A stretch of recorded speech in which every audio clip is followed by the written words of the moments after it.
Si tienen alguna pregunta, lo dejamos para el final. Falta una sola charla. Me estoy ajustando el tiempo, 25 minutos. Y me queda la charla para finalizar este simposio. Hemos estado, gracias, todo el día acá, pero muy contentos de estar participando en nuestro congreso FLAUS. Y gracias a ustedes por la asistencia. Vamos a cerrar acá y vamos a buscar nuestra última charla, que es para ver el valor del ultrasonido en la enterocolitis. Que según el doctor Feingold, la enterocolitis necrotizante es una urgencia abdominal que afecta principalmente a los recién nacidos prematuros y que se asocia a una importante morbimortalidad. El diagnóstico precoz y sus complicaciones es fundamental para mejorar su diagnóstico. Se describió por primera vez en el año 1898 por Paltov y el término enterocolitis necrotizante se usó por primera vez en 1953 por Smith y Kaiser. Y la enfermedad ha ido en aumento debido a que se ha incrementado paradójicamente la sobrevida en los servicios de terapia intensiva neonatal. Como ahora se mueren menos niños por los mejores recursos, pero sin embargo estos niños sobreviven, pero tienden a infectarse y pueden cursar eventualmente con enterocolitis con mayor frecuencia como la veíamos antes. La frecuencia es aproximadamente de 0,3 a 2,4 por cada 1000 nacidos vivos, afecta a prematuros en un 90%. 10% apenas en recién nacido a término, es una causa importante de morbimortalidad, con una mortalidad que se acerca a un 20 o un 30%, y si hay neumoperitoneo, la mortalidad es de un 64%. Del 20 al 40% de estos pacientes van a requerir de tratamiento quirúrgico, y el riesgo, tal cual como en los pacientes con lesiones hipóxico-isquémicas y pacientes con hemorragia cerebral, el riesgo de una enterocolitis es inversamente proporcional al peso del paciente. Cuando pesan menos de 1,5 kg, tienen mucho más riesgo de sufrir una enterocolitis. Hay factores predisponentes, como por supuesto en los pacientes. Estos pacientes van a cursar con inmadurez intestinal. Esto hace que haya una disminución en la motilidad, una alteración en la circulación, se altera la función de barrera, hay cambios en el sistema autoinmune, lo que lleva a una colonización bacteriana anormal. Los pacientes incluso con alimentación con leche maternizada y por supuesto los pacientes de los que nos habló esta mañana la doctora Seidi, pues los pacientes con lesiones hipóxico-isquémicas que están en los servicios de terapia intensiva neonatal son predisponentes a tener una enterocolitis necrotizante. La clínica de estos pacientes es distensión, el paciente está distendido, cursa con dolor abdominal, puede cursar con sangre oculta o visible. A veces te llaman del servicio de neonatología que el paciente está sangrando por el recto. Tienen intolerancia alimentaria, pueden cursar con sepsis o shock, letargia, pueden haber apnea, dificultad respiratoria y más tardíamente coagulación intravascular diseminada. Hay unos criterios que son los criterios de Bell, que son los criterios que corroboran la clínica con la radiología. No voy a entrar en detalles con ellos, pero indudablemente que hay varias etapas de los criterios de Bell, pero pues mientras más acentuados sean los síntomas del paciente, más acentuados van a ser los hallazgos radiológicos, que también veremos que la radiografía no es que está descartada, es excelente para el diagnóstico de enterocolitis, pero también veremos la bondad de la radiografía y vamos a ver las bondades del ultrasonido como método complementario o a veces como método único también para el paciente con enterocolitis. En los pacientes con enterocolitis, radiológicamente vamos a encontrar dilatación difusa de las asas con el signo de doble pared, como en este caso podemos encontrar signo de doble pared. Podemos encontrar lo que se denomina el signo del triángulo, más frecuente visto hacia el hipocondrio izquierdo, donde pequeñas cantidades de aire quedan atrapadas a nivel de las goteras parietocólicas. Va a haber una separación persistente de las asas. Recuerden que puede haber líquido interasas, lo que se denomina el signo del asa persistente, y por supuesto la presencia del neumoperitoneo.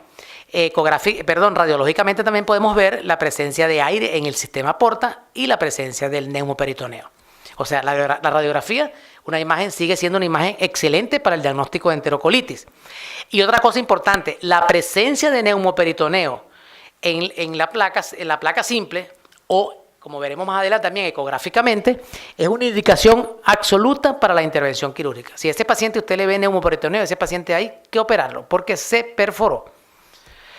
Aquí vemos otras imágenes. El paciente puede a veces tener el abdomen así por una gran cantidad de líquido y la presencia de aire en la pared intestinal. la separación anormal de las asas y el signo de doble pared, como se lo mostré anteriormente. Aquí vemos igual, se ve con mejor detalle el signo de doble pared, el signo de doble pared. Pero también nosotros podemos hacer el ultrasonido y como estamos en la onda de hacer la menor cantidad de radiación posible para llegar a un diagnóstico más certero, pues les voy a hacer lo que nosotros hacemos desde el punto de vista ecográfico. Nuestra técnica dura aproximadamente de 20 a 25 minutos. Tenemos que estar familiarizados bien con los monitores del área de terapia intensiva neonatal. Debemos estar siempre apoyados con nuestro personal de asistente, la enfermera o el médico neonatólogo. Recomendamos siempre usar el transductor con cuidado. Recuerden que ese niñito tiene un dolor abdominal, tiene distensión. Preferible usar el gel tibio, cumplir con las normas de asepsia y antisepsia. Ya les dije que debemos tener el control del neonato con los paraclínicos. Tenemos que estar familiarizados con los monitores de la unidad de terapia intensiva. Y aparte del modo B, vamos a usar el Doppler color usando una frecuencia de repetición de pulsos baja. Y posteriormente haremos un informe detallado de los hallazgos. Aquí tenemos el servicio donde trabajamos nosotros. Tenemos 15 incubadoras, no es muy grande. Es un hospital privado, una clínica privada, y este es nuestro personal de enfermería que siempre está con nosotros cuando estamos haciendo la ecografía. Por si acaso el niñito durante el estudio se descompensa, tenemos que parar el estudio y esperar que el niño sea compensado nuevamente por el neonatólogo, y si es necesario lo seguimos. La ecografía del intestino normal, desde el punto de vista ecográfico, tenemos que el intestino mide de 1.1 a 2.6 milímetros, con una mucosa ecogénica y un halo hipoecoico, tal cual como se lo demostramos en la charla de esta mañana.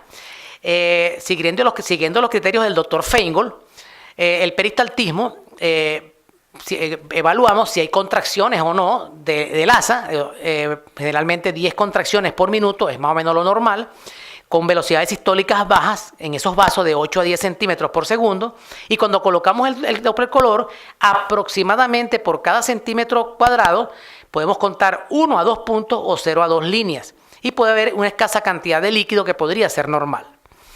Entonces aquí tenemos, fíjense lo que es un flujo normal, que tomando en cuenta que por centímetro cuadrado podemos encontrar de 1 a 9 puntos por centímetro cuadrado. Y esto sería más o menos lo que veríamos en condiciones normales. Y de 0 a 2 líneas también por centímetro cuadrado. Esto es más o menos, siguiendo los criterios del doctor Feingold, pues lo que sería normal. Esto sería un flujo intestinal normal. Este corte es hecho a nivel del flanco izquierdo, a nivel del ilio. Y se ve completamente normal. Los picos sistólicos de estos vasos son bastante bajos, tal como lo dicen los criterios, pues la velocidad sistólica oscila entre 8 a 10 centímetros por segundo. Ahora, ¿cuáles son los hallazgos patológicos en la enterocolitis? Tenemos hallazgos desde el punto de vista ecográfico, tenemos hallazgos extraintestinales y tenemos hallazgos intraintestinales. Los extraintestinales tendríamos aire en el sistema venoso portal, la ascitis y la presencia de aire libre. Y los hallazgos intraintestinales tendríamos aumento del grosor de la pared intestinal cuando él está en fase hiperémica, o al revés, cuando está en fase necrótica, disminución del grosor de la pared intestinal. La presencia o no de peristaltismo y, por supuesto, la presencia de aire en la pared de las asas intestinales, o sea, la neumatosis intestinal. Aquí vemos entonces un paciente con signos de enterocolitis, había líquido, y cuando medimos el asa, esta asa mide 4.5 milímetros. Ya les dije que cuando es mayor a 2.6 milímetros consideramos que hay un engrosamiento del asa. Entonces, esta es un asa engrosada en forma patológica. O al revés, cuando tenemos ausencia de hiperistaltismo, ascitis, y hay aire en la pared de una parte del intestino, pero el asa colapsó y mide apenas menos de 1.1 milímetros, en este caso 0.08 milímetros, en este caso es una asa más bien que es sugestivo de una enterocolitis necrotizante. La presencia de neumatosis intestinal, hablando de los hallazgos intraintestinales, no es más que la presencia del aire en la pared intestinal. Fíjense que el aire no está en la luz del intestino. Por supuesto, en este caso acompañado de ascitis, como en este caso, pues estamos ante la presencia de una enterocolitis con neumatosis y la presencia de líquido patológico interasas. Otros casos de aire en la pared del asa, fíjense cómo la vemos acá, fíjense cómo la vemos acá, y en este caso presencia de líquido libre, signos altamente compatibles con enterocolitis. Igual acá, paciente con ascitis, neumatosis, igual acá, fíjense que se ve perfectamente en la pared del asa. Son los hallazgos intraintestinales. Y aquí podemos tener una enterocolitis masiva de toda el asa, toda la zona ileal tenía aire, que en algunos casos se describe como el signo de la imagen en piel de cebra, porque se alterna la parte anecoica con parte hiperecoica. Pero también vamos a tener aire desde el punto de vista extraintestinal. Recuerden que el intestino lleva su sangre de los vasos mesentéricos, van hacia la vena mesentérica superior e inferior, y este aire de la pared intestinal pasa al sistema mesentérico. ¿Y dónde va a llegar? Al hígado. Entonces vamos a encontrar la presencia de burbujas de aire dentro del parénquima hepático. Estas burbujas van a estar en las ramas distales portales intrahepáticas. Fíjense como acá múltiples imágenes en aire de la pared intrahepático en las ramas distales del sistema venoso portal, y aquí también. Y recordando que el ultrasonido es mucho más sensible que la radiografía para detectar estas partículas de aire, porque tendría que ser muy masivo para verlo en la radiografía. En cambio, cuando son pequeñas burbujas que se están empezando a ver, ya nosotros las podemos detectar desde el punto de vista ecográfico, como en estos casos. Aquí tenemos ya masivo, en este caso, probablemente aquí sí la veíamos en la radiografía, y aquí también. Y fíjense cómo fíjense como aquí llegando la vena mesentérica hacia el hígado, y podemos ver cómo vienen esas partículas de aire desde el sistema esplácnico y se dirigen hacia el parénquima hepático. Ahí lo tenemos en la vena mesentérica, aquí lo tenemos en la vena esplénica. Fíjense las pequeñas burbujas de aire que van hacia el parénquima hepático y que perfectamente la podemos demostrar con el Doppler, con la ecografía en modo B. Simplemente colocamos el color para demostrar que estamos en el vaso, que estamos en la vena esplénica o en la vena mesentérica. Pero también vamos a encontrar ascitis masiva, donde el ultrasonido es el método de elección. La presencia de líquido nos brinda una excelente ventana acústica para detectar la presencia de líquido en el abdomen. También aquí tenemos otro líquido. Ese líquido puede ser anecoico o a veces puede ser un líquido con un contenido hiperecoico en su interior. Aquí tenemos presencia de líquido, puede estar septado, como en este caso, con septos en su interior. Y pues por supuesto el neumoperitoneo, se dice que la radiografía es el método de elección, pero ojo ¿por qué? Aquí vemos en la radiografía en forma muy sencilla, en decúbito lateral con rayos horizontales, vemos la presencia del neumoperitoneo, pero ecográficamente también lo podemos ver, la interposición del aire entre el hígado y el diafragma también lo podemos ver ecográficamente, como en este caso o como en este caso. Aquí tenemos el hígado y la presencia del neumoperitoneo. Pero ¿por qué pongo ojo? Porque a veces, cuando se está empezando a perforar el asa, vamos a ver que hay pequeñas partículas de aire dentro del líquido ascítico que no las vamos a ver todavía en la radiografía, pero que ecográficamente las estamos detectando. Y allí el ultrasonido, esas pequeñas burbujas que se están empezando a formar extraintestinales, no las vamos a ver radiográficamente, sino hasta que se produzca el neumoperitoneo completo. Y ya nosotros estamos alertando de que se está escapando aire del sistema intestinal al espacio intersticial. Pero lo que les dije anteriormente, y lo vuelvo a recalcar, la presencia de neumoperitoneo, tanto desde el punto de vista radiológico como desde el punto de vista ecográfico, es indicación absoluta para la intervención quirúrgica. Ahora, ¿qué nos aporta el Doppler? Ya nosotros vimos los hallazgos en modo B, pero ¿qué nos aporta el Doppler? ¿Qué podemos hacer con el Doppler? Bueno, según los criterios del doctor Feingold, también en esto ha trabajado mucho nuestra querida amiga también de Víctor, la doctora Mónica Eppelman y el doctor Alan Daneman. Son las personas que quizás más trabajan con enterocolitis. Ellos describen 3 tipos de flujo. En líneas paralelas, en imágenes en letra Y, y en círculos. Y también dice, según el trabajo de ellos, que la ausencia de flujo tiene una sensibilidad del 100% para detectar gangrena intestinal. Entonces, fíjense, en letra Y, ve cómo podemos ver perfectamente la imagen que se llama en letra Y. En este caso, les recomiendo también el trabajo de la doctora Mónica Eppelman y la doctora Alan Daneman desde el 2007. Ya publicaron pues este tipo de flujos, al igual que el doctor Feingold. Imágenes en letra Y. aquí la tenemos, este tipo de flujo en las pacientes con enterocolitis. El flujo en letra Y perfectamente lo podemos demostrar en los pacientes con enterocolitis.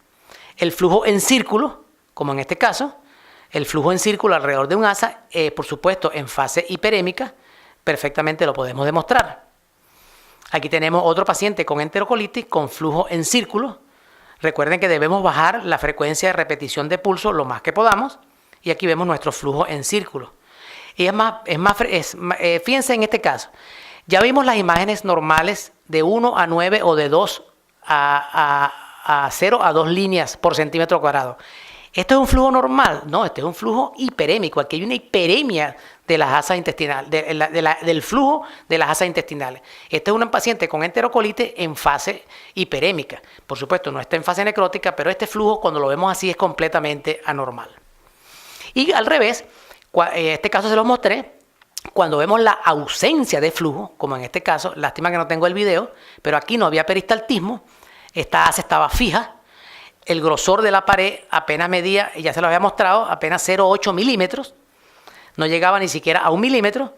La presencia de líquido y la presencia de burbujas de aire dentro del líquido, pues ya según los criterios del doctor Feingold, pues la ausencia de flujo nos indica que hay un 100% hay necrosis parietal y es hallazgo 100% sugestivo de gangrena intestinal. Pues estos serían los hallazgos anatomopatológicos en este tipo de pacientes. Y por último, no trabajamos de rutina con la arteria mesentérica, pero hay trabajos también donde se habla de la arteria mesentérica en los pacientes con enterocolitis. Sin embargo, lo que más o menos evaluamos es que en los pacientes con enterocolitis vamos a tener un flujo mesentérico con altos picos sistólicos y con un índice de resistencia muy elevado, generalmente por encima de 0,80. Fíjense que en este caso el paciente tenía 0,88. Y pues ya este caso se los mostré, complicaciones en pacientes con enterocolitis como los abscesos esplénicos. En este caso este niño de 1 mes de nacido, que se los mostré cuando vimos la charla de vaso, de un absceso esplénico que lo seguimos ecográficamente y que se calcificó posteriormente. Bueno, doctora Seidi, ya gustándonos al tiempo, con esto terminamos. De todos modos, les recomiendo la literatura del doctor Feingold, que está en el libro de ecografía pediátrica del Colegio Interamericano de Radiología. Nosotros escribimos también algo sobre esto a petición del doctor de México, de Guadalajara, el doctor Eloy López Marure. Escribimos un capítulo en este libro sobre aplicaciones del Doppler en el abdomen pediátrico y ahí tocamos en esas aplicaciones del Doppler en el abdomen pediátrico. Tuvimos el honor pues también de colocar literatura de estos hallazgos al Doppler en los pacientes con enterocolitis. Quiero terminar ya nuestro cierre del congreso para invitarlos a 2 eventos, ojalá pudieran asistir. Uno en la Ciudad de México del 23 al 25 de agosto. Vamos a tener el Congreso Latinoamericano de la Sociedad Latinoamericana de Radiología Pediátrica. Somos miembros y actualmente somos editores de la página web. Este evento va a ser en el Hospital Infantil de México Federico Gómez y pues ahí nos vamos a reunir pues los radiólogos pediátricos de Latinoamérica. Y otro evento que vamos a tener en la ciudad de Perú, en Trujillo, donde vamos a estar 4 días hablando de ecografía pediátrica en la ciudad de Trujillo, invitados por el doctor Bruno Sagasti, quien me ha hecho el honor de colocar este evento en mi nombre. Y pues vamos a estar la doctora Seidi Robles, la doctora Iturriza, el doctor Bruno y otros médicos radiólogos peruanos. Ojalá pudiéramos encontrarnos nuevamente allá. En México seguro que nos vamos a ver. Víctor también es uno de los anfitriones allá en México y allá estaremos. Muchísimas gracias.